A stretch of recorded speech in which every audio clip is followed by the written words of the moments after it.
Hey, it's 5 a.m. the day I'm supposed to turn this in. I did not sleep last night, and I know I'm doing way too much effort for what this project was supposed to be. But I don't know. Doing this specifically for me, and people might call me a tryhard or whatever. Doing stuff like this makes me happy and gives me a drive to move forward. Really just pushed me to keep going in school, just because I get really bored at school. So this has been my purpose for the last few weeks. Anyway, enjoy. I watched it just now. I thought it was pretty entertaining. I'm not done yet at this point. I still have an hour to go till 6 when I have to get ready for school. So have fun.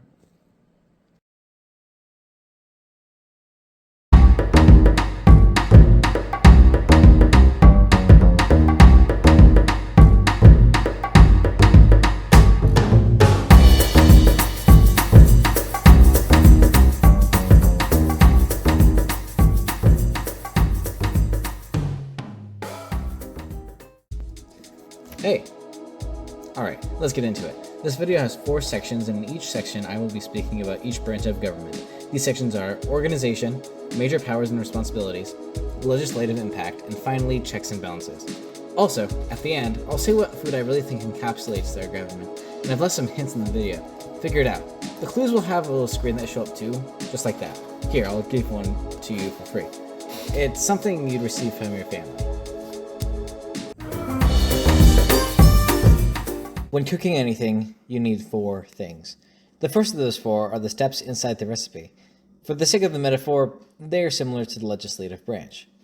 It is no secret that the legislative branch deals with rules. Congress's entire job is centered around creating laws for the country to follow. The steps in a recipe serve as the rules for the reader to follow and enforce. To keep from too much power creeping on the other branches of government, the Congress is split between the House of Representatives and the Senate. This is like when the recipe calls for you to have multiple focus points at once in the baking process. Usually it's the dry ingredients separated from the wet ingredients. You know, eventually they will come together and make the product like the recipe asks for, but for now, they say very different things, and it seems like it's taking a while to move on in this recipe. Like you're just stuck on the step.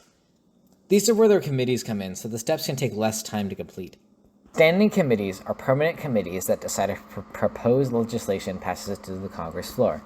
This is like a permanent rule in cooking, like how certain ingredients mixed together make things really good. Joint committees are committees that are joined between members of the House and Senate. They don't report legislation like standing committees, but deal in housekeeping duties, like taking note of the potential that different temperatures will have on the confection. Select committees are committees created for very specific purposes, and aren't supposed to last too long. They are meant to complete a certain task, after which they get dissolved. These are like those really quick and simple tasks at the beginning, like get the ingredients out, preheat the oven, etc. Conference committees are basically a combo of the length of a select committee and the spirit of a joint committee. Conference committees are meetings where members of the House and Senate meet up and discuss differences in voting on a certain bill. This is like the step telling you to mix the wet and dry ingredients finally. The president is an egg. Let me explain. The president is the boss of all bosses, essential to the progress of the federal government. Now let me tell you something. Eggs are essentially a superfood, essential to the baking of tons and tons of recipes. They are one of the most nutritionally abundant foods on the planet. Why do you think chickens go cannibalistic sometimes? The president is both powerful by himself and powerful with the bureaucracy, exactly like an egg. The egg is not just the president. He's an executive. He is supported by his cabinet, a group of advisors the president chose to when going into office, like the Secretary of Commerce or the Secretary of Defense. The cabinet members then oversee the federal bureaucracy, like the Department of Homeland Security or the Department of the Interior. Whenever the president needs anything, he just calls his boys to deal with it. Ultimately, the executive branch are just the ingredients that make up the dessert. The judicial branch is majorly made up of the Supreme Court, but has many lower courts as well. And the ingredient that represents the Supreme Court best is you, the cook. The first level of court are district courts. These courts only have original jurisdiction, which means they can only hear cases for the first time. And usually most court cases end here. This is like if you browse recipes for the first time on a blog or a cookbook and try to figure out if you like it, or if it's a valid food. The second is the Court of Appeals, and these courts have appellate jurisdiction, which means they only hear court cases that have been passed from other courts, or cases that are trying to appeal their case to a higher court. This is like if a friend gives you a recipe to make because they say it's pretty good. What?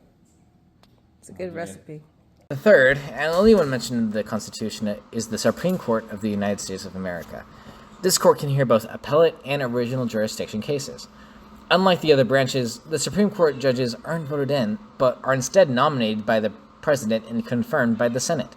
The highest position in the Supreme Court, and the head of the judiciary branch, is the Chief Judge, who serves an administrative role, writing court opinions, assigning associate judges, etc. Some may consider him to be a head chef in charge of the kitchen, the one in charge of other chefs, and deals with overseeing the functions of the kitchen.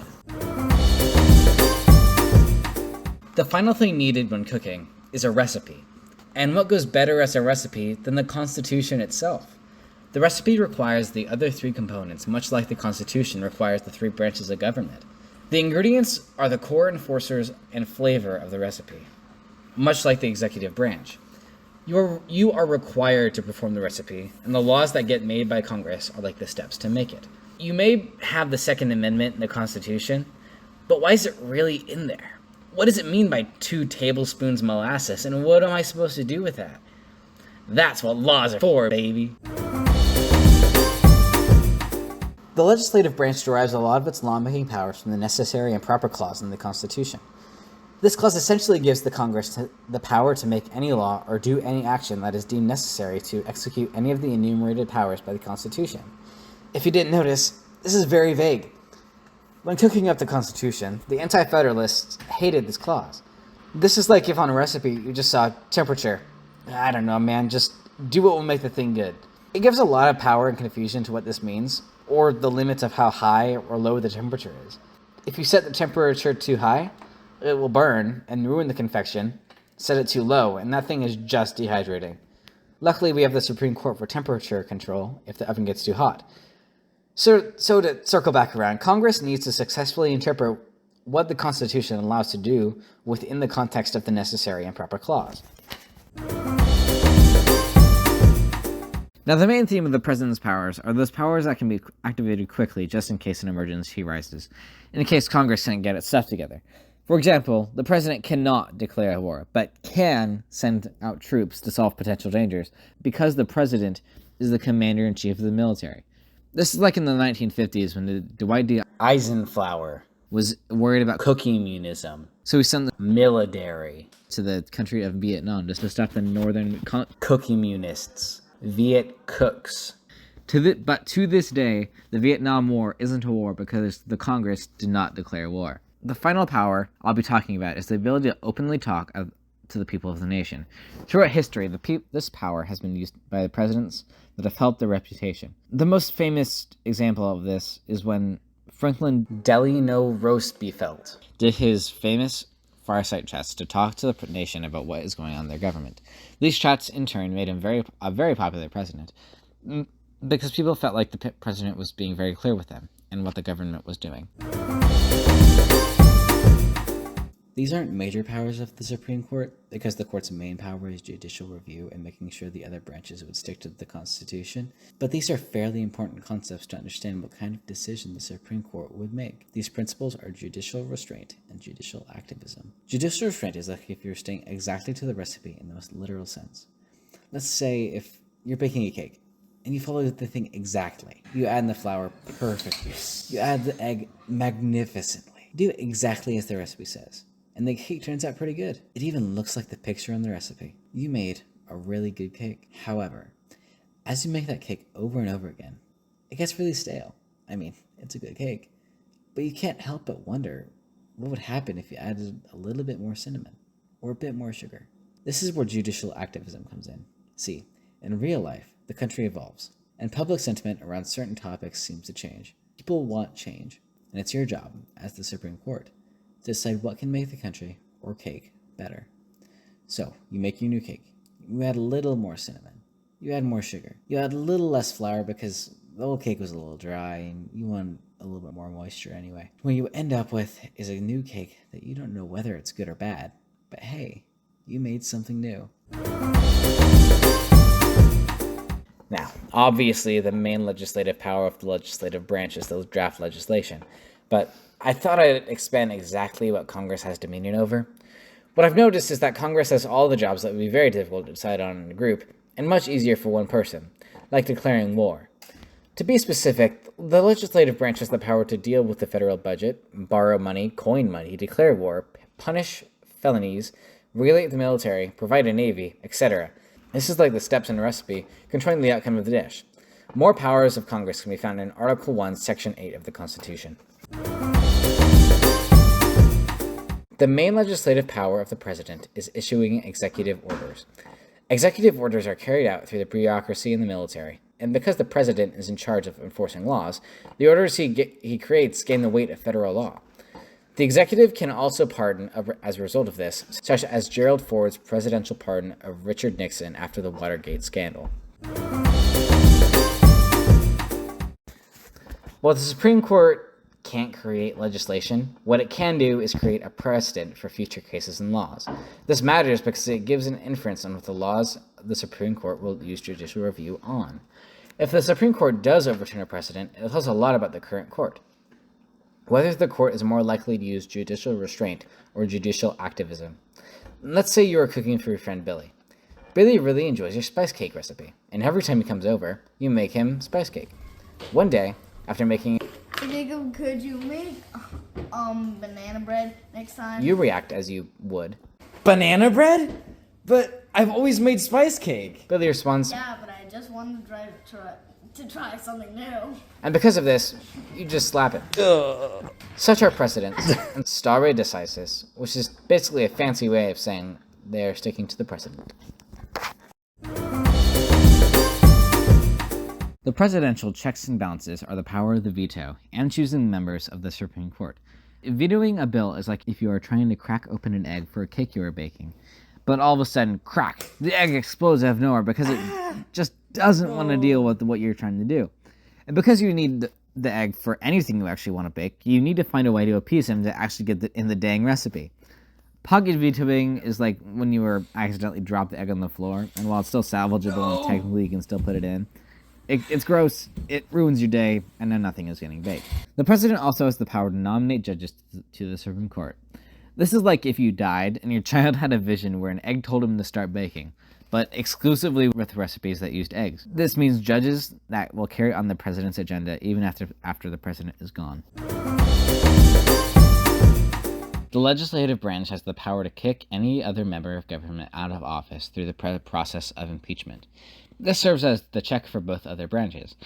An impeachment starts with the House charging an individual and then succeeding a simple majority vote. It is then sent to the Senate, where a 2/3 majority is required, after which the government official is successfully impeached.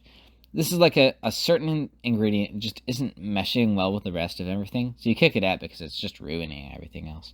Additionally, there exists a counter to the president's veto. To use the other example, if the egg decides to crack and die, then when 2/3 of you just decide you'd rather not waste an egg and you just toss it in anyway. Judicial review is the main way that Supreme Court keeps the other two branches from overreaching their power. Judicial review is the process by which the Supreme Court can declare a law or executive order null and void according to the constitutionality of the law, which is tantamount to just deleting the law from existing. This is like if you were making a cake that usually has alcohol in it, but you both don't drink alcohol and you are underage. Because of these two rules, you as the cook must nix the brandy from the recipe, effectively erasing that ingredient.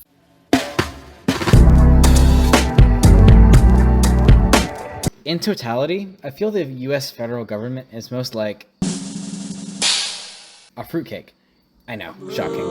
But I feel after making this video that cooking and the federal government are a lot alike. If one ingredient of the whole empowers the rest, it just turns bad. If one ingredient is absent, or not enough is there, the entire thing falls apart.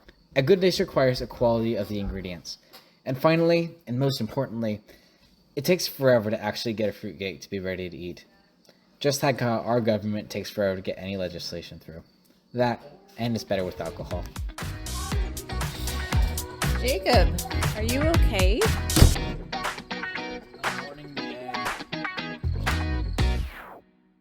Thank you for watching.